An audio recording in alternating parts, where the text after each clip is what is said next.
Welcome to the McKinley Diaries, 21 years on with myself, Nigel Vardy. We are on day 15, the 14th of May, 1999. Once again, the alarm sounded at 6:45 and my bleary eyes woke up at the frozen and ice-ridden tent. Breakfast was begun and soon we had a lovely dilemma for once, because the sun hit camp. And this was something we didn't get very often. Now that sounds delightful to everybody listening now, that, oh, it's warm at last. Yes, and that's where the problem is. Because all the ice inside the tent started to melt and drip down all over your kit and try and soak it. This is not good. Well, we got outside as fast as we could really and got the gear clear of the dripping and tried to do the best of it as we could.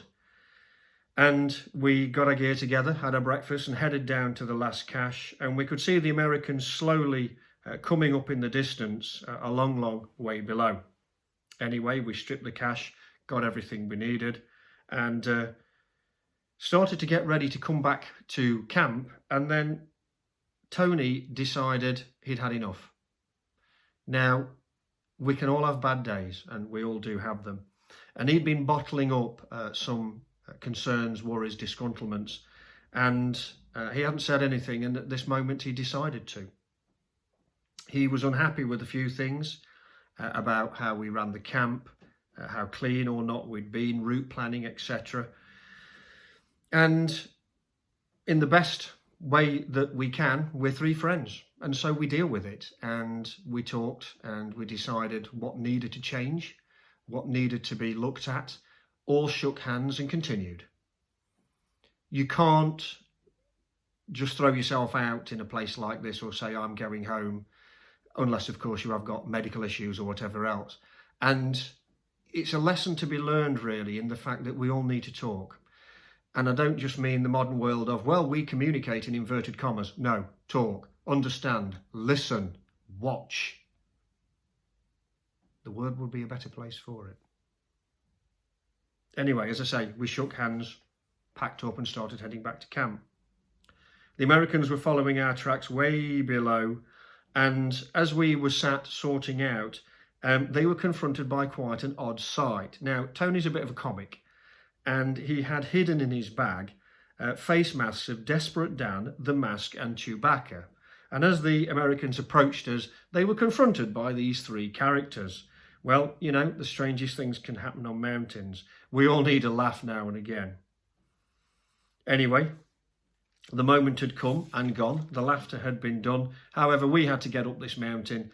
And so we left them to their sorting out and we started to head back to camp.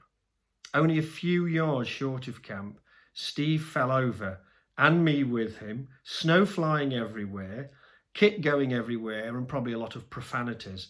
And it may have looked comical, but it proved a serious point on mountain safety. Always rope up.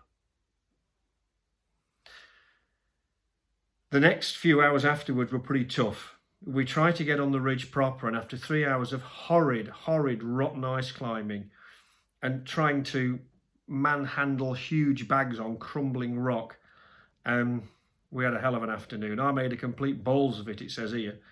And Steve and Tony really helped me along with this huge rucksack.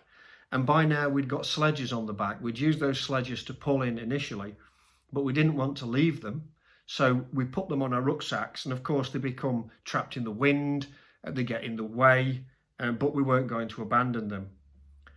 As we got onto the ridge, we caught a glimpse of the Jeanette Basin and the ranger station way below us, and it looked like a field of ants. It really was that tiny. Well, sunny and nice for them. However, we were beginning to freeze up and we rigged abseils and came off the ridge as fast as we could after dumping our gear.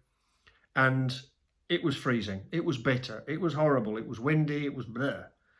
And we got back down to camp, and I wrote here some concerns. You know, have we really got enough time left?